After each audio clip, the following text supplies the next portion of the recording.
आप किसकी जेब खाली कर रहे हैं? गरीब की, टैक्स लगा के घी के ऊपर और चीनी के ऊपर। पाकिस्तान की मुश्किल कर्जों की नहीं है, पाकिस्तान की मुश्किल आपकी नालायकी है।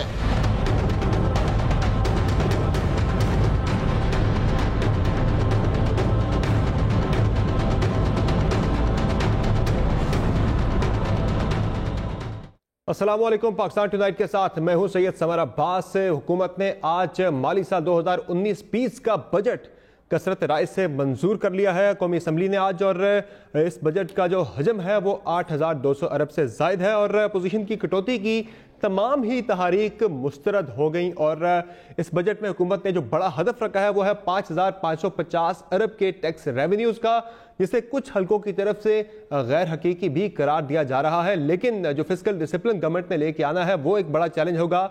जो एक वे फॉरवर्ड दिया है, IMF ने हुकूमत को एक ट्रैक दिया है इकॉनमी को स्टेबल करने के लिए, उस ट्रैक पर भी हुकूमत को चलना बड़ा एक मुश्किल इक़दाम होगा। और इसके साथ साथ हम इस पर तो बात करेंगे ही, लेकिन आज आर्मी चीफ ने जो बात की नेशनल डिफेंस यूनिवर्सिटी में, उन्होंने कहा कि हुकूमत के मुश्किल फैसलों को कामयाब कराने के लिए सबको जिम्मेदारी अदा करना होगी। और साथ ही उन्होंने कहा कि हुकूमत ने तवील मुद्दती फ़वाइद के लिए मुश्किल और नतीजा खेज फैसले किए हैं और कौमी उमूर के मामलात पर खुलकर बात होनी चाहिए, कलेक्टिव विजडम की बात हो रही है। और साथ ही साथ उन्होंने कहा कि हुकूमत और दीगर स्टेक होल्डर्स को कौमी अहमियत के मामलात पर बातचीत करनी चाहिए। और इसके साथ साथ उन्होंने जो बात तहरीक इंसाफ भी कर दी है कि माजी में मुश्किल फैसले करने से कतराने की वजह से आज जो मुआशी मुश्किलात हैं उनका सामना है। और साथ ही साथ उन्होंने ये भी कहा कि मुश्किल हालात में कोई फर्द वाहिद मसले हल नहीं कर सकता, बल्कि इसके लिए इत्तेहाद की ज़रूरत है ताकि मुआशी मैदान में हुकूमत को या मुल्क को कामयाबी हासिल हो सके। ये वक्त एक कौम बनने का है। यानी पिछले कुछ अरसे से जो बात हो रही थी कि नेशनल डायलॉग हो, और अपोजिशन की तरफ से भी जो तजावीज़ मुसलसल आ रही थी कि मईशत के मामले पर बिलखसूस जो है वो सियासत ना हो और मिसाक मईशत किया जाए। और इस पर 17 जनवरी 2019 को चीफ जस्टिस आसिफ सईद खोसा की तरफ से एक नेशनल डायलॉग की ऑफर आई थी, उन्होंने तजवीज़ दी थी। उन्होंने कहा था कि सदर पाकिस्तान की सदारत में एक कौमी डायलॉग होना चाहिए जहां खुलकर बात हो और चार्टर ऑफ गवर्नेंस जो है वो बनाया जाए। जिसके बाद सदर आरिफ अलवी ने एक इंटरव्यू में ये कहा था कि आईनी तौर पर मैं नहीं कर सकता डायलॉग, बल्कि इसका आगाज हुकूमत को करना होगा। और हमारे ही शो में पिछले हफ्ते speaker national assembly Asad Qaiser साहब ने भी नेशनल डायलॉग की जरूरत पर जोर दिया और साथ ही साथ उन्होंने कहा कि मईशत के मामलात पर, मईशत को बेहतर बनाने के लिए इस वक्त हमें एक नेशनल डायलॉग करना होगा जिसमें फौज, अदलिया, पार्लियामान और इंटेलिजेंसिया को शामिल किया जाए और स्पीकर ऑफिस इसकी शुरुआत करेगा। हम समझते हैं कि हमें इकॉनमी पे भी एज एक डायलॉग करनी चाहिए तमाम पॉलिटिकल पार्टी से। और मैं सिर्फ पॉलिटिकल पार्टीज की बात नहीं करूँगा, सिर्फ पार्लियामेंट की बात नहीं करूँगा, जुडिशरी और फौज को भी, क्योंकि अब जिस नेशनल डायलॉग की बात स्पीकर नेशनल असेंबली कर रहे हैं इसकी बात पहले चीफ जस्टिस ऑफ पाकिस्तान भी कर चुके हैं, सदर पाकिस्तान ने भी इस पर बात कर ली है। और आज आर्मी चीफ की तरफ से भी नाम तो डायलॉग का नहीं लिया गया, लेकिन बड़ी वाज़ेह उनकी तरफ से एक मैसेज ये आया है कि अहम जो मैशत समेत मामलात हैं, मुल्की अमूर हैं, उन पर एक मिल बैठ के उनका हल तलाश करना चाहिए। यानी वो भी नेशनल डायलॉग की ही बात करें तो जब तमाम इदारे रजामंद हैं तो हुकूमत और अपोजिशन वो कब इस मामले पर मुत्तफिक होंगी, इस पर बात करने के लिए हमारे साथ मौजूद हैं डॉक्टर सलमान शाह साहब, एडवाइजर है पंजाब हुकूमत के, और खुद आज तकरीब में मौजूद भी थे आर्मी चीफ जिसमें जवानों ने खिताब किया। और आमिर जाह साहब हमारे साथ मौजूद है, सीनियर एंकर पर्सन हम न्यूज़। सर आप दोनों मेहमानों का बहुत शुक्रिया प्रोग्राम में आपने ज्वाइन किया। सलमान शाह साहब पहले आपकी तरफ आते हैं, चूंकि आप तकरीब में मौजूद थे, आप कॉन्टेक्स्ट से ज़्यादा बेहतर वाकिफ हैं कि आर्मी चीफ ने किस कॉन्टेक्स्ट में आज बात की। अब जब बात होती है, डिस्कशन जब मीडिया में हुई बहुत ज़्यादा मुख्तलिफ एंगल से हुई, लेकिन कुछ लोगों ने कहा कि गवर्नमेंट के बयानिए या गवर्नमेंट के मौक़िफ़ की तायीद हो गई आर्मी चीफ की तरफ से, कुछ ने कहा कि अपोजिशन का जो मौक़िफ़ है कि मीसाक मईशत होना चाहिए उसकी तायीद हुई। अब जब हम बात करते हैं कि जो आर्मी चीफ ने कहा, जो लोग ये कहते हैं कि हुकूमती जो मौक़िफ़ है उसकी तायीद हुई, वो इस पर राय में कहते हैं कि आर्मी चीफ ने कहा कि माजी में मुश्किल फैसले करने से कतराते रहे जिसकी वजह से मुआशी मुश्किलात बढ़ी। अब इसे हुकूमती बयानी से जोड़ा जा रहा है, जबकि अपोजिशन का जो है कि नेशनल डायलॉग उस पर आर्मी चीफ ने कहा कि सब मिल के बात करें और फर्द वाहिद मसले का हल नहीं तलाश कर सकता, मिलकर मसाइल का हल तलाश करना होगा। तो इससे अपोजिशन के बयानी से जोड़ा जा रहा है। तो आपकी नज़र में किसके मौक़िफ़ को तक़वियत मिली और آرمی چیف کے جو آج انہوں نے خطاب کیا اس کا کانٹیکسٹ کیا تھا جب وہ یہ بات کر رہے تھے کہ مل کے تمام مسائل کا حل تلاش کریں؟ آئی تھنک سب سے پہلی بات تو یہ ہے کہ کانٹیکسٹ اس طرح سے آپ دیکھ سکتے ہیں کہ یہ سیمینار نیشنل ڈیفنس یونیورسٹی کا ایک ادارہ ہے، institute of strategic studies and research and analysis, جس میں یہ پاکستان کی اکانومی کے جو چیلنجز ہیں، کہاں پہ وہ کھڑی ہے، کس طرف آگے جانا چاہیے، اس کے اوپر ڈفرینٹ پینلسٹ نے اپنی اپنی پریزنٹیشنز دیں، جس میں وزیر جو ہیں فائنانس وہ بھی تھے، اور اس کے ساتھ ساتھ چیئرمین CBR بھی تھے، پھر پرائیویٹ سیکٹر سے چیمبرز سے بھی لوگ تھے، کراچی IBA سے ان کے ڈین بھی تھے، ڈاکٹر اشفاق جو تھے وہ ماڈریٹر تھے۔ سو یہ ایک سنگل ایجنڈا پوائنٹ صرف یہ تھا کہ اکانومی کدھر ہے، کدھر جانی ہے، کیا اس کے مسئلے ہیں اور فیوچر کیا ہے۔ اور آئی تھنک میری نظر سے جو مجھے بہت امپورٹنٹ چیز لگی کہ وہ جب آرمی چیف نے اپنی سمنگ اپ کی اور اس میں انہوں نے ایک پوری فیوچر کی ویژن رکھی، آئی تھنک یہ بڑا ضروری ہے کہ وہ جو ویژن انہوں نے دی ہے وہ ایک پراسپرس پاکستان کی دی ہے، اور جہاں پہ وہ پورے خطے کی ڈیولپمنٹ کی بات کرتے ہیں، وہ پاکستان کا کلیدی رول اس خطے میں ایز این اکنامک ہب کی بات انہوں نے کی۔ انہوں نے Central Asia, Afghanistan, West Asia, Middle East, India, so پوری ریجن کی انہوں نے کہا کہ یہ پوری ریجن جب ترقی کرے گی تو پاکستان بھی ترقی کرے گا۔ بالکل۔ اور انہوں نے یہ بھی بتایا کہ افغانستان کے ساتھ ہمارے حالات کس طرح بہتر ہو رہے ہیں، چین کے ساتھ جو ڈسکشنز ہیں اس میں ہم کیسے جا رہے ہیں، اور امریکہ کے ساتھ ہماری جو تعلقات ہیں وہ کیسے بڑھ رہے ہیں، اور پورے خطے کی وہ انہوں نے ایک قسم کی بات کی ہے کہ وہ ڈیولپمنٹ کرنی چاہیے۔ جب پاکستان کی بات کریں، پاکستان کے معاشی مسائل کی بات کریں تو اس پر بھی انہوں نے کچھ وے فارورڈ پہ بات کی، انہوں نے کچھ حل یہی بتایا کہ تمام مل بیٹھ کے لوگ اس کا حل تلاش کریں، اور ظاہر ہے یہ بات تو اپوزیشن بھی بڑے عرصے سے کر رہی ہے، شہباز شریف صاحب کہہ چکے ہیں، زرداری صاحب کہہ چکے ہیں، بلاول صاحب کہہ چکے ہیں۔ انہوں نے آئی تھنک پورے قوم کو کہا کہ یہ پاکستان کا بہت بڑا پوٹینشل ہے، پاکستان ایک واقعی ترقی یافتہ ملک بن سکتا ہے، انڈسٹریل ملک بن سکتا ہے، یہاں پہ بہت خوشحالی آ سکتی ہے، اور کرنٹ جو مشکلات ہیں وہ بھی بہت سخت ہیں اور ان کا مقابلہ کرنا پڑے گا۔ اور انہوں نے جو فائنانس منسٹر صاحب کی اور گورنمنٹ کی اکنامک ٹیم کی خاصی تعریف بھی کی، اور انہوں نے کہا کہ یہ بڑا مشکل فیصلے بھی کر رہے ہیں، اور فائنانس منسٹر نے بھی پورے پاکستان کی پچھلے 40 سال سے جو ہسٹری ہے وہ بھی آئی کہ کتنی جنگیں یہاں ہو چکی ہیں، اور کس طرح 40 سال سے پاکستان ایک وار اکانومی ہے۔ تو میرے خیال میں جو آرمی چیف کہہ رہے تھے کہ اب وار اکانومی سے ایک آپ نے پراسپرس اکانومی اور ایک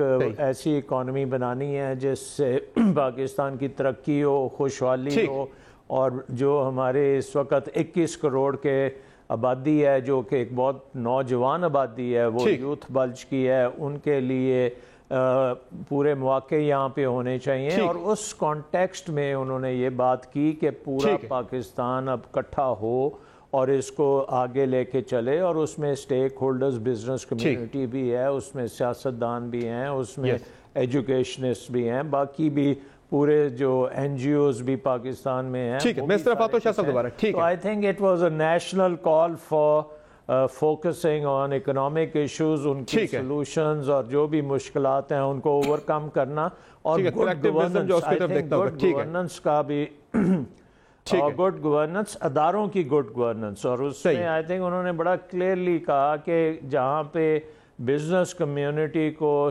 ٹیکسز دینے چاہیے، اس کے ساتھ ساتھ انہوں نے کہا کہ FBR کو درست کرنا پڑے گا کہ یہ ایکسٹورشن نہیں ہوگی, یہ جو نارمل طریقے کا. میں صرف آتا ہوں دوبارہ سلمان شاہ صاحب, sorry to interject, Amir jazz صاحب کیا جائے گا. ٹھیک ہے عامر جاز صاحب, اب جو آرمی چیف بھی بات کر رہے ہیں کہ مل جل کے مسائل کا حل نکالیں, لیکن اب جس طرح وہ کہہ رہے ہیں کہ پراسپرس پاکستان, ایک ترقی یافتہ پاکستان وہ دیکھنا چاہتے ہیں, انہوں نے جو وی این کی بات کی, اس کے لیے ضروری ہے کہ ملک میں معاشی حالات آپ کے بہتر ہوں. معاشی حالات بہتر ہونے کے ساتھ ایک چیز جو جڑی ہے وہ ہے آپ کا سیاسی استحکام.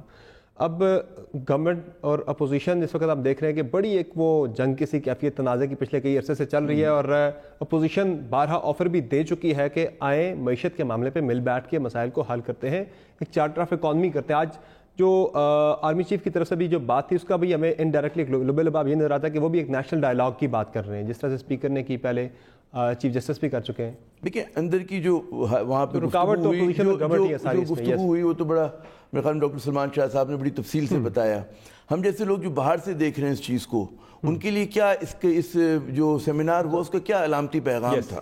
میرے خیال میں سب سے بڑا جو ٹیک اوے ہے وہ یہ کہ حکومت وقت جو ہے مشکل فیصلے کر رہی ہے, سخت حالات ہیں, اور ان حالات میں آپ یہ دیکھیں کہ ان مشکل فیصلوں کے اوپر سول اور ملٹری قیادت ایک صفحے پر ہے, جو سب سے بڑا میرے خیال میں یہاں پہ جو پیغام ملا ہے. کیونکہ بعض لوگ یہ سمجھتے ہیں کہ جب ملک کے حالات جو ہیں گمبھیر ہوتے ہیں, مشکلات کے شکار ہوتے ہیں, تو عموماً جو ہوتے ہیں کہ ہمارے یہاں جو اداروں کے اندر چپقلش ہو جاتی ہے جو ماضی میں رہا ہے, اور کوئی بھی سیاسی حکومت مشکل فیصلے اس لیے امپلیمنٹ نہیں کر سکتی کہ اس کو اندر سے ریزسٹنس کا یا مزاحمت کا سامنا کرنا پڑتا ہے.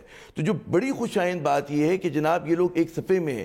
دیکھیں معاشی ڈائریکشن دینا جو ہے آرمی چیف کا کام نہیں, آرمی چیف تو اس کو سپورٹ کریں اس انیشیٹو کو کہ جو کہ سول گورنمنٹ نے لیا, اور ان کو سپورٹ کی ضرورت اس لیے محسوس ہوئی جو آپ جیسا فرما رہے ہیں کہ اس ملک میں اتنی تناؤ, اتنی کشیدگی, اتنی زیادہ بدمزگی ہوئی ہے کہ اس قسم کے پیغام کو دینا ضروری ہے. سر ایسے میں ڈائلاگ کی ضرورت پہ جو بہت زیادہ زور دیا جا رہا ہے, پہلے چیف جسٹس صاحب نے بھی کہا تھا اور صدر صاحب نے بھی کہا, اب چیف جسٹس کے رہ گئے پیچھے 6 ماہ اور آرمی چیف کے 4 ماہ رہ گئے, تو نیشنل ڈائلاگ کی جس کی ایک بات ہو رہی ہے, لیکن نیشنل ڈائلاگ سے تو کوئی بھی انکار نہیں کرتا, اور گورنمنٹ نہیں مانتی, باقی ادارے تو تقریباً تمام اس چیز سے ایگریڈ دکھائی دے رہے ہیں, پارلیمنٹ ایگریڈ دکھائی دے رہی ہے, آرمی ایگریڈ دکھائی دے رہی ہے, جوڈیشری ایگریڈ دکھائی دے رہی ہے. سمر بات یہ کہ کوئی ری انوینٹ نہیں کرنا ویل, سب کو پتہ ہے کہ اس ملک کے مسائل کیا, اس کا حل کیا ہے. اصل بات ہوتی ہے کہ لیک آف پولیٹیکل ول کہ آپ وہ مشکل فیصلے نہیں کر سکتے. وہ اس لیے نہیں کر سکتے کہ ماضی کی حکومتیں جو تھیں اس پہ تیار نہیں تھیں, جس کا تذکرہ جو تھا یہ حفیظ شیخ صاحب نے اپنی وہاں پر جو بریفنگ دی ہے اس میں بھی کیا. ٹھیک ہے نا, تو یہ ساری باتیں پتہ ہیں. اصل بات ہے کہ اس پہ عمل کیسے ہوگا, یعنی کہ جو بچپن میں ہم کہانی پڑھتے تھے کہ بلی کے گلے میں گھنٹی کون باندھے گا, تو یہ گھنٹی باندھنے والی بات ہوئی ہے کہ جناب اس کے لیے تیار کیا جا رہا ہے, اور اس کے اندر یقیناً حزب اختلاف کا بھی ایک کردار ہے, اس میں حزب اقتدار کا بھی کردار ہے, ڈائیلاگ ہوگا, لیکن اس میں جو ایک کہتے ہیں نا کہ وین گارڈ کا, ہر اول دستے کا کردار ادا کرنا ہے, حکومت کو کرنا ہے. بجٹ آج منظور ہو گیا ہے, اس حزب اخلاف نے بڑے بڑے دعوے کیے تھے کہ ہم منظور نہیں ہونے دیں گے, لیکن اس کے باوجود منظور ہوا ہے, اور بڑی آسانی کے ساتھ ہوا. 178 ووٹ تقریباً ملے ان کو, اور 147 مقابلے میں تھے. تو اصل میں جو پیغام دیا گیا ہے وہ یہ کہ جناب آپ یہ جو ریفارمز ہو رہے ہیں اور جس کا اناؤنسمنٹ حفیظ شیخ صاحب نے کیا ہے اور ہم نے IMF سے ڈیل کی ہے, ان کو ڈیریل نہیں ہونے دیا جائے گا. یہ جو شیورٹی دی گئی ہے, یہ شیورٹی دی گئی ہے. مشکل فیصلے ایک ساتھ بھی نہیں کرنے چاہیے, جیسے وہ کینسر کی مثال دی کہ اس کے اتنی ہیوی ڈوز ایک ساتھ نہیں دے دیں. جی میرے سے گورنمنٹ نے بھی تھوڑی ہیوی ڈوز ایک ساتھ دے دی ہے نا, اس کے علاوہ کوئی چارہ نہیں. میرے خیال میں مہنگائی اتنی زیادہ ہو گئی, آپ نے جب آپ ٹیکسز بڑھا دیے, آپ نے سبسڈیز وڈرا کر لیں, روپی کو ڈی اسٹیبلائز آپ دیکھتے ہیں, افراط زر بڑھ رہا ہوتا ہے, معاشی نمو سست ہو رہی ہوتی ہے, بے روزگاری میں اضافے کا خدشہ ہوتا ہے. تو یقیناً مجھے آپ کو ہر شخص کو تکلیف ہے, لیکن کیا کوئی اور حکومت آ کے کوئی اور نسخہ تجویز کر سکتی؟ لوگ اعتراض کر رہے ہیں. یا تو میں کہوں کہ وہ کوئی متبادل دے آ کر کے جناب آپ نے ٹیکس بڑھایا, مت بڑھائیں, اس کی جگہ یہ کام کریں. تو مجھے تو ایک بھی ایسی تجویز, آپ نے بھی بجٹ سیشن میں جا کے ماشاءاللہ بہت وقت وہاں پہ گھنٹے گزارے ہیں, ہم نے دور سے دیکھا ہے, تو ہمیں تو ایسی کوئی تجویز کی ساری مسترد کر دی گئی, برحال ایک بھی ایکسیپٹ نہیں ہوئی.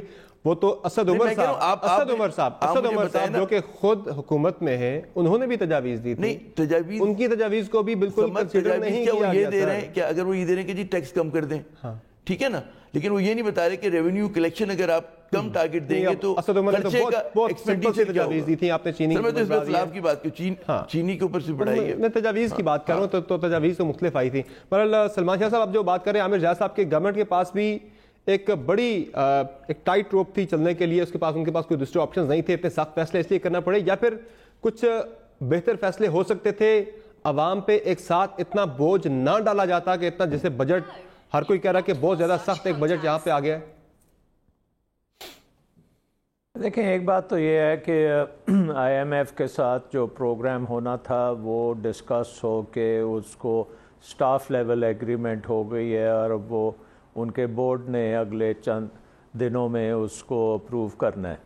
اب اس کا مین ایشو یہ ہے کہ یہ ڈیبیٹ کرتے رہیں کہ یہ ہاں جی کہ یہ ہمیں کرنا چاہیے تھا یا نہیں کرنا چاہیے تھا. آئی تھنک وہ ڈیبیٹ اب ختم ہو چکی ہے اور فائنانس منسٹر نے بڑے دو ٹوک الفاظ میں کہا ہے کہ جی یہ بڑا ہم نے ایمبیشس بنایا ہے اور ہم کوشش کریں گے, ہم اپنی پوری کوشش کریں گے کہ یہ چیزیں جو ہیں خوش اسلوبی سے ہو سکیں.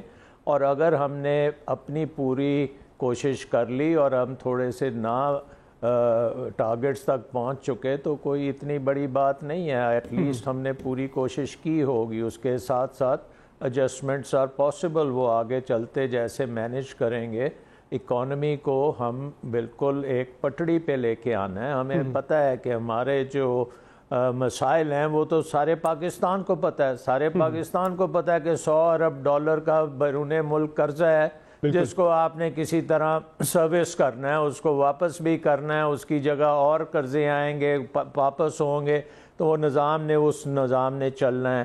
اور ہمیں یہ بھی پتہ ہے کہ 50-60 ارب ڈالر کی ہماری امپورٹس ہیں اور ایکسپورٹس جو ہیں وہ 20-22 ارب ڈالر کی ہیں. ایک ہمارے پاس سورس ہے ہماری ریمیٹنسز کی, ان کو ہم نے پروموٹ کرنا ہے. تو یہ ساری چیزیں ساتھ ساتھ فائن ٹیون ہوتی چلی جائیں گی. یہ تو نہیں ہے کہ آپ نے جو پروگرام بنایا ہے وہ کوئی سائنٹیفک پروگرام ہے کہ آپ ہائیڈروجن اور آکسیجن کو ملائیں گے اور اتنے حصے میں ملائیں گے تو پانی بن جائے گا. جو بات تو نہیں ہے, یہ تو اکنامک ایشوز ہیں, یہ آپ کو ساتھ ساتھ چلنا پڑے گا اور ساتھ ساتھ فائن ٹیون بھی کرنا پڑے گا. جہاں پہ مشکلات آنی ہیں, بہت سی مشکلات, بلکہ آئی ایم ایف پروگرام سے بہت زیادہ امپورٹنٹ چیز جو ہے وہ اکنامک گورننس ہے. اور یہ آرمی چیف نے بھی اور فائنانس منسٹر نے بھی اور بلکہ سی بی آر چیئرمین نے بھی یہ بات کی کہ جی یہ ہمارا سب سے بڑا چیلنج اکنامک انسٹیٹیوشنز اور ان جنرل جو گورننس ہے, ایز آف ڈوئنگ بزنس ہے. اور وہاں پہ آپ کو پتہ ہے بزنس کمیونٹی بھی ساری وہاں بیٹھی تھی جس کو انہوں نے ایڈریس کیا اور انہوں نے کہا جی آپ فیئرلی ٹیکس بھی دیں اور ہم آپ کا ایز آف ڈوئنگ بزنس بھی ٹھیک کریں گے. تو یہ ایک ریفارم ایجنڈا ہے. میرا خیال ہے کہ اس کو آپ ایک one time event of I M F program سے مت جوڑیں. اس کو آپ لانگ ٹرم اکنامک ویژن اور اکنامک ڈائریکشن میں جانا ہے. آئی ایم ایف کا پروگرام 3 سال کے لیے ہے. یہ جو پروگرام ہے یہ اگلے 20 سال کو یہ کرے گا کیونکہ آپ نے ایک پراسپرس ملک بننا ہے. ہماری غربت دور ہونی ہے. نہیں ہوں گے. بہرحال عامر جا سب کچھ ایڈ کرنا چاہ رہے ہیں مختصر, کہ مجھے پتہ ہے سیگمنٹ کا وقت ختم ہو رہا ہے. بات یہ کہ یہ پہلی مرتبہ اس طرح کے انیشیٹو نہیں لیا. آپ یاد کریں کہ نون لیگ کے دور حکومت میں بھی ایک معاشی سیمینار ہوا تھا کراچی میں, اور اس میں اسی پہ, کیونکہ دیکھیں معاشی بحران کوئی زلزلے کی طرح اچانک نمودار نہیں ہوتا. اس کی جو آپ وہ کہتے ہیں نا بیسز ہوتی ہے وہ ماضی میں ہوتی ہے. تو لوگوں کو جو سلمان شاہ صاحب جیسے اور ڈاکٹر شفاق صاحب جیسے جو ہمارے تجزیہ کار اکانومسٹ ہیں, انہیں نواز شریف کے دور سے نظر آ رہا تھا کہ وہ جو ان کی ارسپانسبل بوروئنگ ہے وہ کس طرف ملک کو لے کے جائے گی. پیپلز پارٹی کے دور میں جو کارنامے ہوئے وہ ملک کے اوپر کیا اثرات کریں گے. تو یہ چیز جو ہے پہلے سے نظر آ رہی تھی, انتخابات سے کہیں پہلے سے. وہ جو انہوں نے بویا تھا وہ پھل ہم آج کاٹ رہے ہیں, اور اس کی وجہ سے مطلب ہے میں یہ سمجھتا ہوں یہ انیشیٹو جو ہے آرمی کیا کریے, ان کے فوائد کب جا کے ثمرات نظر آئیں گے. وہ آنے والے 4-5 سال کو دیکھیں. There are no quick solutions. آپ جو معیشت کو ٹھیک کرتے ہیں وہ مڈ ٹو لانگ ٹرم کا ہوتا ہے. کم از کم 3 سال میں پٹری پہ چلتے ہیں اور پھر 4-5 سال 8 سال 10 سال جو آپ تیل کا کنواں کھودتے ہیں اس کو ڈیولپ کرنے میں 8 سال لگتے ہیں بھائی. سر ایک عام بندہ جو ہے وہ اور عام آدمی کے پاس ہمارے پریشان ہے آج کافی زیادہ. جس طرح سے خان صاحب نے کل نوٹس تو لیا کہ مہنگائی کو کم کرے, کنٹرول کرے, لیکن آج حماد اظہر صاحب نے بھی, وزیر مملکت برائے ریونیو نے پارلیمنٹ میں فلور آف دی ہاؤس پہ ایک دعویٰ کیا کہ نہیں جی اشیاء خورنوش کی قیمتیں تو بالکل نہیں بڑھی, اس پہ ہم نے کسی قسم میں کوئی مہنگائی نہیں ہوئی. ذرا سنا دیتے دعویٰ کیا تھا, میں آپ کو ذرا حقیقت بتاتا ہوں اس کی. ذرا जनाब स्पीकर, जानते समझते भी ये तासुर देने की कोशिश की गई कि हमने शायद खाने पीने की अशिया पे टैक्सेस लगा दिए हैं। ये तासुर बिल्कुल गलत है। सबसे पहले गोश्त को ले लें, हमने गोश्त के ऊपर कोई टैक्स नहीं लगाया। कहा गया कि आटे पे टैक्स लगा दिया गया, आटे पे कोई टैक्स नहीं लगाया गया। कहा गया कि आपने फलों पे सब्जियों पे टैक्स लगा दिया गया, नहीं लगाया हमने टैक्स। आपने शुगर पे 20 रुपए किलो टैक्स लगा दिया, हमने शुगर पे टैक्स लगाया। अगर हम टैक्स ना लगाते तो कहते कि शुगर मिल्स के माफिया के चक्कर में आ गए। अब टैक्स तो कोई नहीं लगाया खाने पीने के अशिया पर, लेकिन क्या वजह है कि जब हम देखते हैं 10 माह के दौरान अगस्त से अब तक जब कीमतों का मुकाबल देखते हैं तो 10 किलो आटे के थैले की कीमत में 26 रुपए का इजाफा हो चुका है 10 माह के दौरान। मुर्गी गोश्त में 51 रुपए इजाफा हो चुका है। चीनी की कीमत में 12 रुपए इजाफा हो चुका है पिछले 10 माह के दौरान। दूध की कीमत में 10 रुपए इजाफा हो चुका है 10 माह के दौरान। दही की कीमत भी 10 रुपए बढ़ चुकी है। दाल, मूंग और दाल माश की कीमत 32 रुपए बढ़ चुकी है फी किलो के हिसाब से पिछले 10 माह के दौरान। ये वो 10 माह हैं जब तहरीक इंसाफ इक़्तिदार में जब से आई है। और दाल चना की कीमत में 9 रुपए फी किलो इजाफा हो चुका है और पत्ती की फी किलो कीमत में 16 रुपए इजाफा हो चुका है। बड़े गोश्त की कीमत में 61 रुपए फी किलो इजाफा हो चुका है। बकरे के गोश्त की कीमत में 80 रुपए फी किलो इजाफा हुआ है पिछले 10 माह के दौरान। आलू की कीमत में 12 रुपए फी किलो इजाफा हो चुका है। प्याज की कीमत में 30 रुपए फी किलो इजाफा हुआ है। सब्जियों की कीमतों में 20, पेट्रोल की कीमत में 25 रुपए और अगर हम इसके साथ साथ रुपए की कदर देखें तो वो तकरीबन 40 रुपए तक कम हुई है और शरह सूद में 6% तक इजाफा हुआ है। तो फिर आमिर जायद साहब जब ये कहते हैं हमाद साहब हमने कोई टैक्सेस नहीं लगाए, कीमतें तो बढ़ी हैं, फिर ये कीमतें कैसे बढ़ी हैं? ये तो आपको अफरात ज़र के जो गवर्नमेंट के फिगर हैं अगर वो 9% के रेट्स 9% से मैं तो अफरात ज़र जो वो वाले ना फिर ये मार्केट के रेट्स मुझे ये बताइए ये फिगर कैसे बनाते हैं? 9% बताया जा रहा है लेकिन ये तो 9-9.5% है, 9 से 9.5% थे। लेकिन बिल्कुल आप दुरुस्त कह रहे हैं कि कीमतों में इजाफा हुआ है, अफरात ज़र बढ़ना है। देखें माशी नमू सुस्त हुई है, ये सबको पता है। अफराद ज़र में इजाफा है, बेरोजगारी बढ़ने का खदशा है। तो ये तमाम चैलेंजेस हैं और जब आपकी रुपी डिवैल्यू हो रहा हो और जब आप ये देख रहे हो कि आपके फॉरेन एक्सचेंज ज़खायर आपके कम हो रहे हो, तेल महंगा हो रहा हो, तो फिर और कोई चारा नहीं है। क्विकली सलमान शाह साहब कंक्लूड कीजिएगा, फिर ये गवर्नमेंट का दावा तो अपनी जगह, फिर ये कीमतें कैसे बढ़ गई हैं इतनी ज्यादा?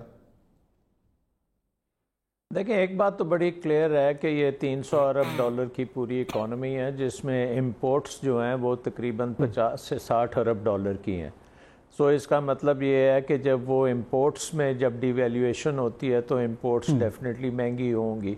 उसमें ऑयल इंपोर्ट हम खासा हैवी अमाउंट करते हैं, फिर हम खुर्दनी तेल का इंपोर्ट करते हैं, दूसरी हम मशीनरी, रॉ मटीरियल्स ये वगैरह करते हैं। लेकिन 300 अरब डॉलर के मुकाबले में अगर 60 अरब डॉलर में ये इन्फ्लेशन आई है तो 300 अरब डॉलर वाली इकानमी में उतनी इन्फ्लेशन नहीं आएगी जितनी 60 अरब में आई है, वो थोड़ी सी डाइल्यूट भी होगी।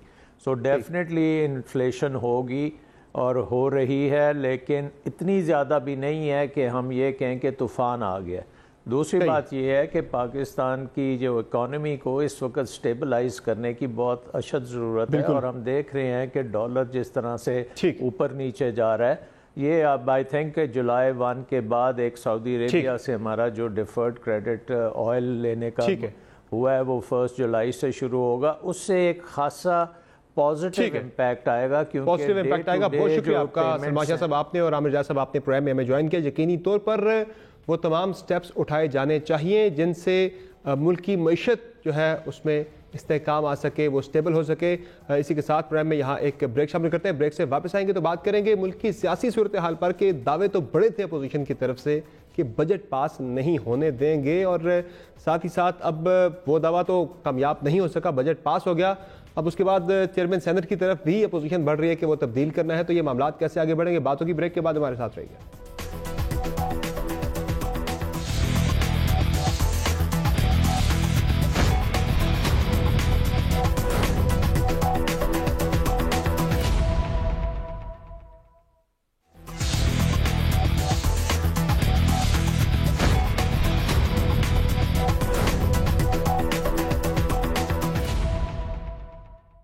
Welcome back the show. Opposition की बड़ी जमातें जब से करीब आई हैं और एक फैसला हुआ है कि हुकूमत के खिलाफ तहरीक चलाई जाएगी और इस सिलसिले में जो नुक्ता आगाज था इस तहरीक का, जो पहला एक मुश्तरका एजेंडा था अपोजिशन की जमातों का, वो ये था कि बजट को منظور نہیں ہونے دیا جائے گا۔ اس سلسلے میں جب 16 جون 2019 کو رائے میں مریم نواز صاحبہ کی اور بلاول بھٹو زرداری صاحب کی ملاقات ہوئی تو اس میں یہ جو اعلامیہ جاری ہوا اس میں متفقہ طور پر یہ کہا گیا کہ عوام دشمن ملک دشمن بجٹ کو پاس نہیں ہونے دیں گے۔ اس کے بعد 21 جون 2019 کو بلاول بھٹو زرداری نے نواب شاہ میں جلسے سے خطاب کرتے ہوئے واضح کیا کہ وہ اپوزیشن جماعتوں کے ساتھ بھی رابطے میں ہیں اور حکومت کے اتحادیوں کے ساتھ بھی رابطے میں ہیں اور بجٹ کو منظور نہیں ہونے دیں گے۔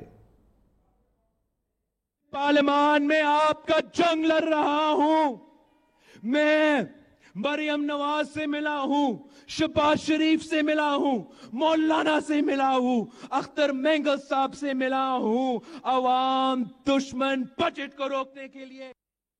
26 جون 2019 کو جب اپوزیشن کی اے پی سی ہوئی تو اس میں بھی یہ اعلامیہ آیا سامنے کہ عوام دشمن، تاجر دشمن، صنعت دشمن، تعلیم و صحت دشمن بجٹ کو یکسر مسترد کرتے ہیں، لیکن اس کے بعد جب آج بجٹ پر ووٹنگ ہوتی ہے تو اس میں تقریباً حکومت کے 184 میں سے 175 ممبران بجٹ کے حق میں ووٹ دیتے ہیں اور اپوزیشن جو ہے 157 کے اپنے ارکان ہیں۔ اب انہوں نے گورنمنٹ کے کچھ اتحادیوں کو بھی اپنے ساتھ ملا کر بجٹ کی منظوری روکنی تھی، لیکن 146 ووٹ جو ہیں اپوزیشن کی طرف سے ہو سکے۔ اپنے ہی ان کے تقریباً 11 کے قریب ارکان آج غائب تھے، 2 تو چلے گرفتار لیکن باقی لوگ کہاں تھے؟ اور جو ہم نے دیکھا اپوزیشن کی ناکامیوں کی اگر ہم بات کریں تو بجٹ سے پہلے دعوے تھے نمبرز اپنے پورے نہ ہو سکے اور اس کے ساتھ ساتھ اختر مینگل صاحب کو بھی وہ نہیں منا سکے اور وہ حکومت کے ساتھ ان کی ڈیل ہو گئی اور انہوں نے بجٹ پہ ووٹ دیا اور جماعت اسلامی جو کہ اپوزیشن کی جماعت ہے اسے بھی اپنے ساتھ نہ ملا سکے۔ اور زرداری صاحب بھی جب بجٹ پر ووٹنگ ہو رہی تھی تو وہ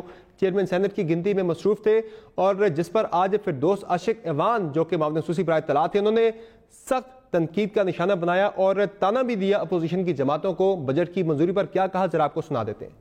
اپوزیشن نے خوب پنجہ آزمائیاں کی، عمران خان کی ٹیم نے اپوزیشن کی ایک چال نہیں چلنے دی۔ صادق سجرانی کے حوالے سے ایک نئی دل کے اندر آپ کی لہریں جنم لے رہی ہیں، ان کے خلاف تحریک لانے سے پہلے 10 دفعہ ضرور سوچئے گا۔ اگر اپوزیشن باز نہ آئی تو اپوزیشن کو ناکو چنے اب اپوزیشن اپنے پہلے ایجنڈا یعنی بجٹ کو منظور ہونے سے روکنے میں تو ناکام ہو گئی۔ اب دوسرا ایجنڈا ہے چیئرمین سینٹ کی تبدیلی، کیا اس میں بھی کامیاب ہو پائے گی؟ نمبر گیم تو پوری ہے لیکن تھوڑی سی ڈویژن اپوزیشن کی جماعتوں کے اندر بھی موجود ہے۔ نون لیگ اپنا چیئرمین سینٹ لانا چاہتی ہے کیونکہ ان کے پاس اکثریت ہے سینٹ کے اندر، پیپلز پارٹی بھی کینڈیڈیٹ ہے، مولانا صاحب اپنا چیئرمین لانا چاہ رہے ہیں اور حاصل بزنجو صاحب کا نام بھی چل رہا ہے۔ تو کنسنسس کیسے پیدا ہوگا اس سلسلے میں ربر کمیٹی بھی بنی ہے لیکن اتفاق کے رائے بظاہر مشکل دکھائی دے رہا ہے۔ اس پر بات کرنے کے لیے ہمارے ساتھ موجود ہیں نیر بخاری صاحب، سیکرٹری جنرل ہیں پاکستان پیپلز پارٹی کے، اور احسن اقبال صاحب جو کہ سیکرٹری جنرل ہیں مسلم لیگ نون کے شعبے ہمیں جوائن کر رہے ہیں۔ بہت شکریہ آپ دونوں مہمانوں کا اپنے پروگرام میں جوائن کیا۔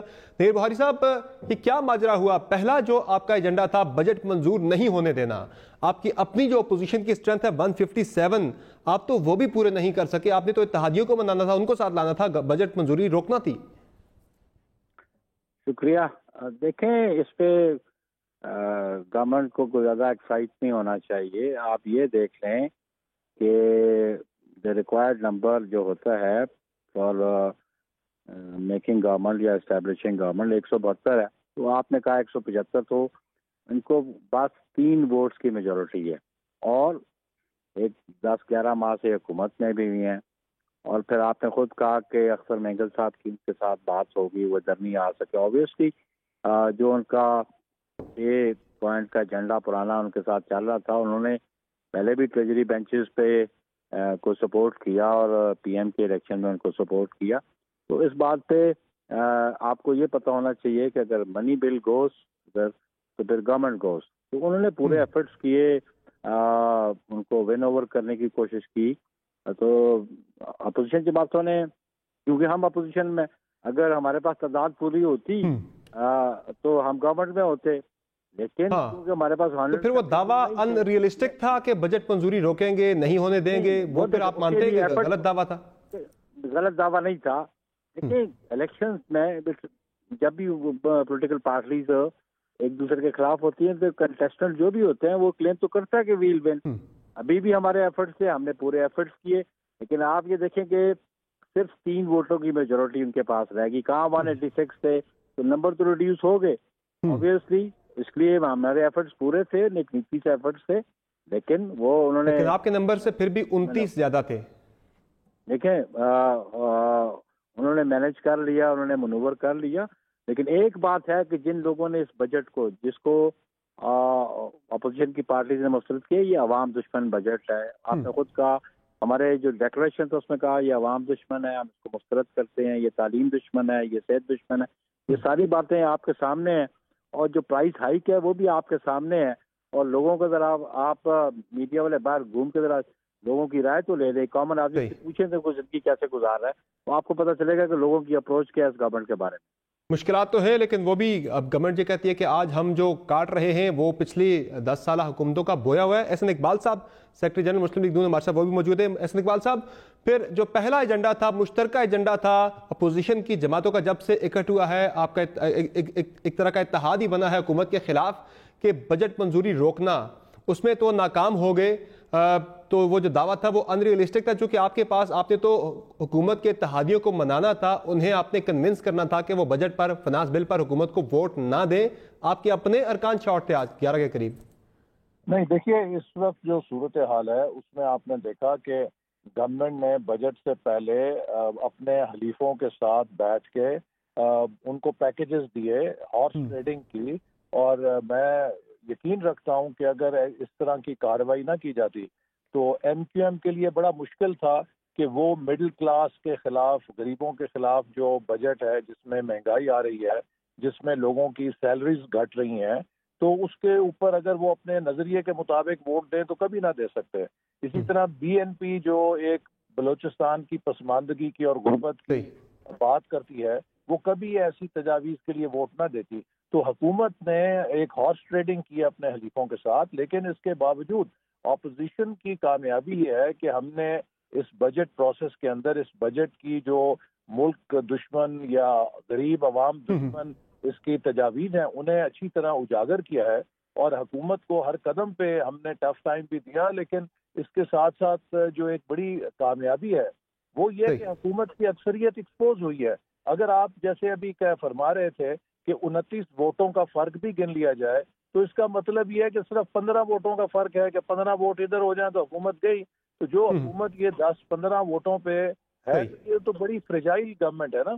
لیکن اصل چیز جو ہے وہ یہ ہے کہ اپوزیشن نے عوام کے سامنے اس حکومت کا جو آئی ایم ایف کو سرنڈر ہے اس کے نقائص کو پیش کیا. آج پورے پاکستان، اب ایسے ایک بات صاحب، بجٹ تو چلے آج منظور ہو گیا ہے، بجٹ تو منظور ہو گیا ہے. اب آرمی چیف نے آج سیمینار سے خطاب میں کچھ تجاویز دی ہیں کہ مل بیٹھ کے مسائل کا حل تلاش کریں، اور تمام لوگ بیٹھیں اس پہ. فرد واحد مسائل کا حل تلاش نہیں کر سکتا. آپ اس تجویز پر آپ کی کیا رائے ہے؟ آپ ایگری کرتے ہیں؟ دیکھیے، آرمی چیف نے تو یہ تجویز آج دی ہے. شہباز شریف صاحب نے تو یہ تجویز اپنی پہلی تقریر کے اندر دی تھی. تو رکاوٹ کیا ہے اس میں سر؟ مسائل ہیں ان کے لیے ہمیں مساق معیشت پر متفق ہونا چاہیے، لیکن ایک ایسی حکومت جو اپوزیشن کے ساتھ ورکنگ ریلیشن شپ بھی نہیں رکھنا چاہتی، اپوزیشن کے ساتھ وزیر اعظم اس گھڑی بھی نہیں بیٹھ سکتے کہ جب بھارت کی جارحیت پاکستان کے خلاف ہو رہی تھی اور حکومت اپنے آفیشیل اکاؤنٹ سے یہ کہے کہ اپوزیشن مساق معیشت کی بات اس لیے کر رہی ہے کہ یہ این آر او لینا چاہتی ہے. تو میرے بھائی بتائیں کہ پھر اس این آر او کی کالک اپوزیشن کیوں ملے گی اپنے منہ کے اوپر؟ پھر حکومت کے ساتھ کیوں کوئی بیٹھے گا؟ اس حکومت کی جو پالیٹکس ہے وہ ڈیوائسو ہے، وہ پولرائزنگ ہے، وہ ملک کے اندر تناؤ بڑھا رہی ہے، وہ محاذ آرائی بڑھا رہی ہے. جو بات آرمی چیف کر رہے ہیں اس کے لیے تو بڑا تدبر اور قیادت چاہیے ہوتی ہے. اس میں ذرا نیر بخاری صاحب کو کمنٹ لے لوں. نیر بخاری صاحب، اب چیئرمین سینٹ آپ نے تبدیل کرنا ہے. پہلے تو یہ بتائیے گا کہ چیئرمین سینٹ کی تبدیلی ظاہر ہے ایک علامتی ہے، اس کے کوئی اتنے زیادہ اثرات تو نہیں پڑیں گے، اور ظاہر ہے اب ہم دیکھ رہے ہیں کہ پیپلز پارٹی کا اپنا کینڈیڈیٹ ہے، نون لیگ کا اپنا کینڈیڈیٹ ہے، مولانا صاحب چاہ رہے ہیں کہ غفور حیدری صاحب بن جائیں. تو اتفاق رائے میرے خیال سے آپ کے لیے سب سے بڑا چیلنج ہوگا. نمبر گیم تو پوری آپ کے پاس. دیکھیں سمر، یہ آپ چیزوں کو پریزیوم کرنا شروع کر دیتے ہیں. ابھی جو ریبر کمیٹی بنی ہے اس کی نامینیشنز ہیں، اور جس پہ جو 8 جماعتیں اے پی سی میں تھیں ان کے نمائندے بیٹھیں گے، تو یہ سارے پروس کونس ڈسکس کریں گے. ابھی یہ آپ جو بات منہ میں ڈال رہے ہیں کسی کے جی فلاں مانگ رہی ہے فلاں مانگ رہی ہے، اس میں بات یہ ہے کہ جو ہمارا ڈیکلریشن تھا 26 تاریخ کا وہ بڑا واضح ہے चेयरमैन की तब्दीली भी बड़ी वाज़ेह है और ये भी है कि उसको कौन उनका सक्सेसर होगा, ये भी कंसेंसस से डिसीजन होगा पॉलिटिकल इससे पार्टी। क्या हो जाएगा चेयरमैन सेनेट तब्दील करने से? सर, आपकी तहरीक तो मुल्क में गुर्बत के खिलाफ है, माशी बहरान के खिलाफ है, महंगाई के खिलाफ है, बेरोजगारी के खिलाफ है। चेयरमैन सेनेट का इन चीजों से क्या ताल्लुक है? अच्छा, बात यह है कि चेयरमैन सेनेट जो थे वो जब वो इलेक्ट हुए थे तो उस वक्त क्या सूरत हाल थी, उस वक्त तो पीटीआई ने उनको अपोज किया था। आज वो पीटीआई की गोद में बैठे हुए हैं। पीटीआई की स्ट्रेंथ तो सेनेट में है ही नहीं है। स्ट्रेंथ तो है नंबर 1 पे तो पीएमएलएन के पास, पीएमएलएन है, बिल्कुल, दूसरे पीपल्स पार्टी है, पीपल्स पार्टी है। हमारे आज 68 मेंबर्स हमारे पास हैं। ऑलमोस्ट 2/3 मेजोरिटी अपोजिशन की बनती है सेनेट में। और जब वो सर, पीपल्स पार्टी का तो उस वक्त भी बन रहा था, पीपल्स पार्टी का चेयरमैन सेनेट तो उस वक्त भी बन रहा था। नून लीग ने क्लियरली आपको ऑफर की थी कि रजा रबानी साहब को बना दे। बहरहाल उस वक्त जो भी वजूहात थी, लेकिन मैं अब की बात कर रहा हूँ थी उस वक्त की जो सिचुएशन थी, ऑब्वियसली पीपल्स पार्टी ने अपना कैंडिडेट अगर देना था तो फिर पीपल्स पार्टी अपना कैंडिडेट देती। लेकिन ये उस वक्त की बात थी कि एल ने एक ऑफर की थी कि हम ये करना चाहते हैं, लेकिन पीपल्स पार्टी का एक मौकफ रहा कि हम आज भी आपने देखा होगा चेयरमैन का भी स्टेटमेंट है कि एक दफा ऑफिस दिया तो हम उसको सेकंड टाइम ऑफिस नहीं देते। आज की स्टेटमेंट है। लेकिन रेस्ट एश्योर कि सेनेट का चेयरमैन जब ये रिमूव होगा, this will be a message for the ruling party. उनके लिए मैसेज होगा कि यू स्टैंड नो वेयर। और बिलखुसूस जिन हालात में वो आज गवर्नमेंट कर रहे हैं, और ये आपने अभी एहसन इकबाल साहब से पूछा आर्मी चीफ बात, आर्मी चीफ ने तो उनको कन्वे किया। ओपोजिशन ने तो इकोनॉमी के हवाले से मियां शहबाज शरीफ जब लीडर अपोजिशन थे उन्होंने कहा, आसिफ अली जरदारी अब जब प्रोडक्शन ऑर्डर पे आए उस दिन उन्होंने कहा, लेकिन उन्होंने इसको तशबीह दी कि ये एनआरओ मांग रहे हैं, इनसे इनकी कैपेसिटी क्या एनआरओ मांगने की। ये जो इंडिकेशन है आर्मी चीफ की, ये रूलिंग जमात के लिए। ठीक है एहसन इकबाल साहब, चले क्विकली एहसन इकबाल साहब, अब चेयरमैन सेनेट के मामले पे कमेंट कीजिएगा। दहीर भाई साहब कह रहे हैं इसके बाद मामला आगे भी बढ़ेगा, ये आपका पहला हदफ नहीं है, इसके बाद यानी कि आखिरी हदफ नहीं, इसके बाद और आपके अहदाफ भी होंगे। आगे बात फिर कहाँ तक जाएगी चेयरमैन सेनेट के बाद? और ज़ाहिर नून लीग सेनेट के अंदर सबसे ज़्यादा नंबर्स आपके हैं, तो फिर आप तो मेरे से दावा तो ये कर रहे हैं, क्लेम तो आपका भी यही है कि आपका ही होना चाहिए। देखिए, जैसे अभी नैयर साहब ने कहा कि एक स्टीयरिंग कमेटी या रहबर कमेटी अपोजिशन पार्टीज ने बनाई है, उसके अंदर बैठकर इत्तफाक के राय से हम इस पर फैसला करेंगे। और जो आप ये कह रहे थे कि इससे क्या फ़र्क पड़ेगा, मैं समझता हूँ कि एक बहुत बड़ा मैसेज जाएगा और बहुत बड़ा फ़र्क होगा कि पाकिस्तान का जो ऐवान बाला है वो इस हुकूमत की जो पाकिस्तान दुश्मन पॉलिसीज़ हैं, जो अवाम दुश्मन पॉलिसीज़ हैं, और जो इन्होंने इक्तसादी सरेंडर कर दिया है, वो वहाँ पर उन पॉलिसीज़ का सद्देबाब कर सकता है। सेनेट जो है वो पाकिस्तान के अंदर पार्लियामेंट का एक ऐवान बाला है, उसकी स्टैंडिंग कमेटीज बहुत मौसर हैं, उसका ऐवान बहुत मौसर है। तो अपोजिशन के पास एक हाउस होगा जिससे वो पाकिस्तान के मफाद में लेजिस्लेशन ला सकेंगे, अवाम के मफाद में लेजिस्लेशन ला सकेंगे और हुकूमत की ओवरसाइट कर सकेंगे। तो ये एक बहुत बड़ा ब्रेक थ्रू होगा ऑपोजिशन के लिए। अच्छा, बिलावल भुट्टो जरदारी ने आज स्पीकर कौमी असम्बली को बहुत ज्यादा तनकीद का निशाना बनाया, उन्हें भी सिलेक्टेड कहा और कठपुतली कहा, तो उनके खिलाफ भी कोई तहरीक अदम एतमाद आएगी आने वाले दिनों में? देखिए, बदकिस्मती है कि स्पीकर कौमी असम्बली ने खुद को बहुत मुतनाज़ कर लिया है। अगरचे अपोजिशन ने बहुत कोशिश की कि उनके ओहदे को हम रिस्पेक्ट दें और उसका एहतराम मनवाएं। अब आप ये देखिए कि सूबाई असम्बलियों के अंदर, पंजाब की सूबाई असम्बली में बगैर किसी रुकावट के प्रोडक्शन ऑर्डर जारी कर दिया जाता है। यहाँ पर स्पीकर हुकूमत के और वज़ीर आज़म के दबाव में उन पर बैठ जाते हैं। आज जो तो क्विकली सर, अदम एतमाद की तहरीक आएगी उनके खिलाफ भी सर? One word sir. ये इसके लिए अपोजिशन मिलकर फैसला करेगी, लेकिन यकीनन अपोजिशन जमातें उनके इस कॉन्डक्ट पे अदम एतमाद का इजहार कर चुकी हैं कि वो बहुत पार्शल तरीके से ईवान को चला रहे हैं, और हम उम्मीद रखते हैं कि वो अपने मनसब का। भाई साहब, क्विक कमेंट आपका इस पे, अदम एतमाद की तहरीक आ सकती है स्पीकर के खिलाफ क्या? Quick comment. बात यह कि वो कंट्रोवर्शियल तो हो गए हैं speaker.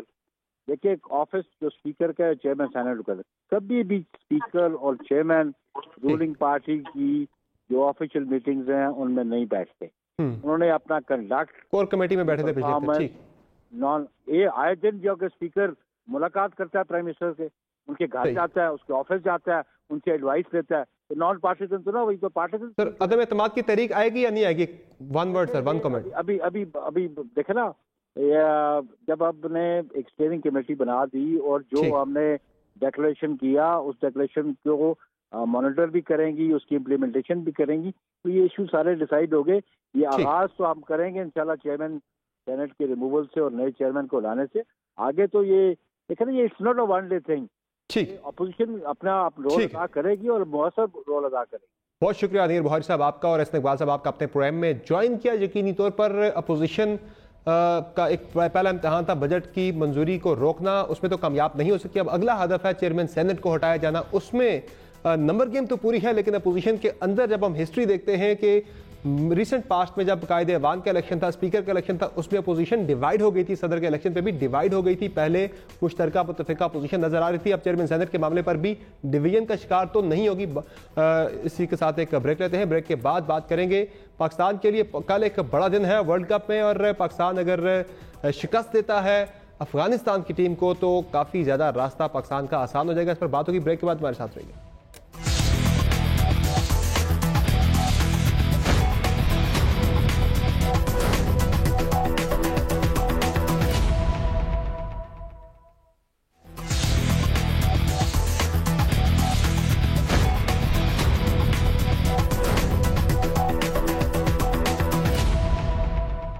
Welcome back to show. अब बात हो जाए पाकिस्तान के वर्ल्ड कप के सफर की, और पाकिस्तान के सेमीफाइनल्स में रास्ते में एक और रुकावट जो हायल थी, श्रीलंका की टीम, वो आज एलिमिनेट हो गई है।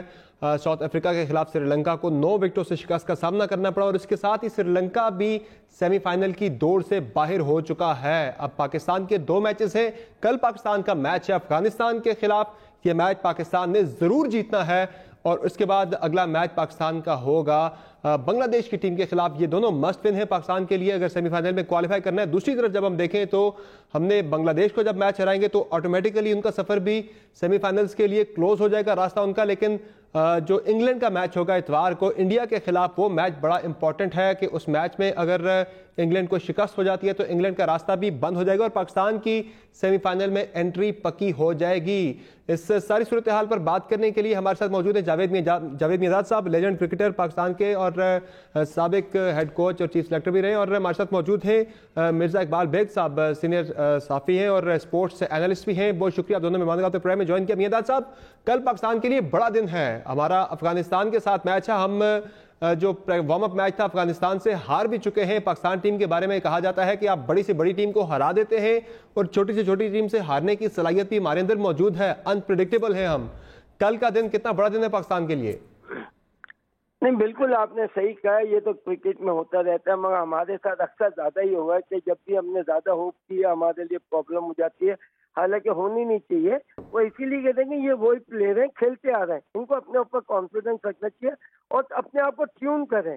देखें क्रिकेटर वो क्रिकेटर नहीं है, cricketer is like a radio, you have to catch the signal, आपने कैच करना है, you have to tune the swing. तो इसी तरीके से क्रिकेट में when you go you settle and उनकी बॉलिंग आप देख लें बैट्समैन, तो आपको खुद कॉन्फिडेंस आ जाता है कि मेरा खड़े रहना और मैं इतने रन कर लूंगा, और जब time will come I will hit. आप एक ये क्रिकेट एवरेज पे जाएं। मेरा मतलब होता था कि 5 का एवरेज है ना, गो फॉर 4 रन पर ओवर, डजंट मैटर। 6 ओवर में आपने 6 रन है ना, सब है ना वो खेल होते हैं, मगर 6 ओवर गुजर जाते हैं और you are behind 6 run, it's like a 1 ball shot. एक बॉल कभी भी 6 ओवर भी निकल गए, बैटिंग जैसे 10 ओवर और batting after 16 over, you are a different player. That time you can hit the 6 easily and you can cover the 6 run. तो इस तरीके से प्लान करके ये पैनिक हो जाते हैं, ये समझते हैं। तो आजकल की क्रिकेट में या तो आप पहले बैटिंग जब करते हैं तो आप 1 या 2 बैट्समैन पे आप अपना है ना वो रखें, क्योंकि हमें इसको इस तरीके से आप स्टार्ट दें, चले एंड में बीच में आए लड़के वो प्लेयर आए। ठीक, मिर्जा इकबाल बेग साहब, ठीक है, मैं दोबारा तो इस तरफ मिर्जा इकबाल से बेग साहब, पाकिस्तान के लिए अब वो अगर मगर का सफर है वो भी थोड़ा सा आसान होता जा रहा है। हमारे रास्ते में जो रुकावटें थी, श्रीलंका बाहर हो गई, बांग्लादेश को हम हरा देते हैं तो वो भी बाहर यकीनी तौर पर हो जाएगी। इंग्लैंड पे हमारी नजर है कि इंग्लैंड मैचेस अपने हार जाए, टफ मैचेस है, न्यूजीलैंड के खिलाफ है, एक इंडिया के खिलाफ है।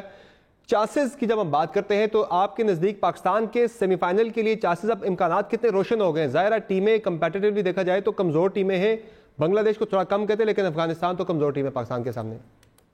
देखिए समर, अगर हकीकत की निगाह से देखा जाए तो अफगानिस्तान ने हमें बड़ा टफ टाइम किया था जब अबू धाबी में लास्ट ईयर हम एशिया कप का मैच खेले थे, और अफगानिस्तान की टीम चूंकि इस टूर्नामेंट से आउट हो चुकी है तो वो पार्टी स्पॉइल कर सकती है। आप इस बात को ध्यान में रखें। अगर हमारे खिलाड़ी रिलैक्स होकर खेले अफगानिस्तान के खिलाफ कि बहुत आसान मैच है, हम जीत जाएंगे, तो बड़ी मुश्किल हो सकती है। ये हमारी खुशकिस्मती है कि अफगानिस्तान की क्रिकेट टीम में टूट हो चुकी है। उनके कप्तान गुलबदीन नायब को आखिरी लम्हे पर वर्ल्ड कप से कबल असगर अफगान की जगह कप्तान बनाया गया। उनकी टीम में यूनिटी की कमी है और फिर वो एहसान फरामोशी भी करते हैं। आप देखें कि पाकिस्तान ने अफगानिस्तान की क्रिकेट को प्रमोट करने में बड़ा वाइटल रोल प्ले किया। हमारे यहाँ वनडे टूर्नामेंट जो नेशनल था वो खेले, नेशनल क्रिकेट एकेडमी दी, हमने तो अपने दरवाजे उनके लिए बिल्कुल लेकिन डेवलप किया हमने उनकी क्रिकेट को। हाँ, चीफ एग्जीक्यूटिव उनका ये बयान देता है इंडियन क्रिकेट के हक में, तो कल का मैच न सिर्फ जीतना है बल्कि कल के मैच में हमें अपना एवरेज भी बेहतर बनाना होगा। अगर आप समझेंगे कि हम जीत गए तो हमने कमाल कर दिया, नहीं, एवरेज बेहतर बनाएं और फिर नजरें लगाएं। अब श्रीलंका आउट हो चुका है इस दौर से, लेकिन आप बांग्लादेश को रूल आउट नहीं कर सकते। The way they are playing the cricket, मेरे ख्याल में बांग्लादेश एक टफ अपोनेंट होगा लॉर्ड्स के मैदान पर 5 जुलाई को। लेकिन सर एक अच्छा साइन भी है कि पाकिस्तान टीम की फॉर्म बहाल हो गई है, रिदम बहाल हो गया पिछले 2 मैचेस से। जी हाँ, बिल्कुल टीम में यूनिटी नजर आ रही है। जिस तरीके से सरफराज ने कैचेस लिए, जिस तरह से बॉलिंग हो रही है, और कहते हैं ना समर के जीत तमाम खामियों को छुपा देती है। अंदर गड़बड़ जरूर है लेकिन हम जीत के नशे में खुशफहमी का शिकार ना हो कि जी बस अब तो हम वर्ल्ड कप सेमीफाइनल में पहुंच गए। Will have to work very hard to actually qualify for the semifinal. Javed Miandad साहब, अब पाकिस्तान के लिए जिस तरह हम चांसेस की बात कर रहे हैं तो उसमें जिस तरह हमने बात की कि एक अच्छा साइन ये है कि टीम ने हमारी कम बैक किया है, बॉलर्स अच्छी बॉलिंग कर रहे हैं, बैट्समैन दोबारा में फॉर्म में दिखाई दे रहे हैं, टीम में यूनिटी नजर आ रही है, ये कितना अच्छा साइन है पाकिस्तान के लिए? नहीं, यूनिटी तो देखें, ये चीजें तो होनी चाहिए। I mean this is the, यही तो हमारी क्रिकेट है। क्रिकेट में और क्या मतलब, अगर हम भी यही बातें करते हैं या अक्सर ये करते हैं, ये आनी नहीं चाहिए। दुनिया की टीमें देख लें, उनमें यूनिटी हर चीज उनकी, तो क्या होता है कि वो एक मेंटली, एक उनकी बॉडी और उनकी लैंग्वेज, एवरीथिंग वो अलर्ट होती है। जब आप अलर्ट होते हैं तो जब आप जाते हैं तो आपकी खुद बॉडी है ना वो बता रही होती है कि आप है ना स्ट्रॉन्ग है। ये अब हमारे यहाँ ब्रॉटअप ऐसे नहीं है। हमारे जो सोता हुआ आ रहा है, पता चला वो सुबह सबसे अच्छा कर देगा, और जो भला अलर्ट होएगा। तो हम एक देश जो क्रिकेट की होते हैं ना, हम उस चीज पे नहीं जा रहे हैं। हम कभी किसको ले आते हैं, कभी, तो हमें ये रिवाइव करना पड़ेगा कि ये चीजें नजर नहीं आनी चाहिए। अब देखिए कितनी टीमें हैं, ऑस्ट्रेलिया, इंग्लैंड, हालांकि आज उनके चांस नहीं है, वो कौन, मगर उनकी लैंग्वेज क्रिकेट की और body language, everything is there. बिल्कुल ऐसा नहीं है कि ये हारे हुए या जीते, प्ले उनकी शक्ल पे। बिल्कुल, आप जितने भी दबाव में हो, बॉडी लैंग्वेज आपकी एक पॉजिटिव होनी चाहिए। बहुत शुक्रिया जावेद मियांदाद साहब आपका, और मिर्जा इकबाल बेग साहब आपका अपने प्रोग्राम में अपना तजिया शामिल किया। यकीनी तौर पर पाकिस्तान के लिए कल बड़ा दिन है, और दुरुस्त फरमाया मिर्जा इकबाल बेग साहब ने भी कि पाकिस्तान को ये मैच सिर्फ जीतना नहीं बल्कि अपनी रन रेट एवरेज भी बेहतर करनी है, और अपने मैचेस पे मियांदाद साहब के बकौल पाकिस्तान को ज्यादा फोकस करना होगा अपनी गेम पर, आपने दूसरों को देखने के बजाय। इस वर्ल्ड कप में अगर आपने आगे जाना है फाइनल तक का, अपने कंफर्म करना अगर अपना खेल। आज के शो में इतना ही, आपके फीडबैक का इंतजार रहेगा। इजाजत दीजिए, अल्लाह हाफिज़।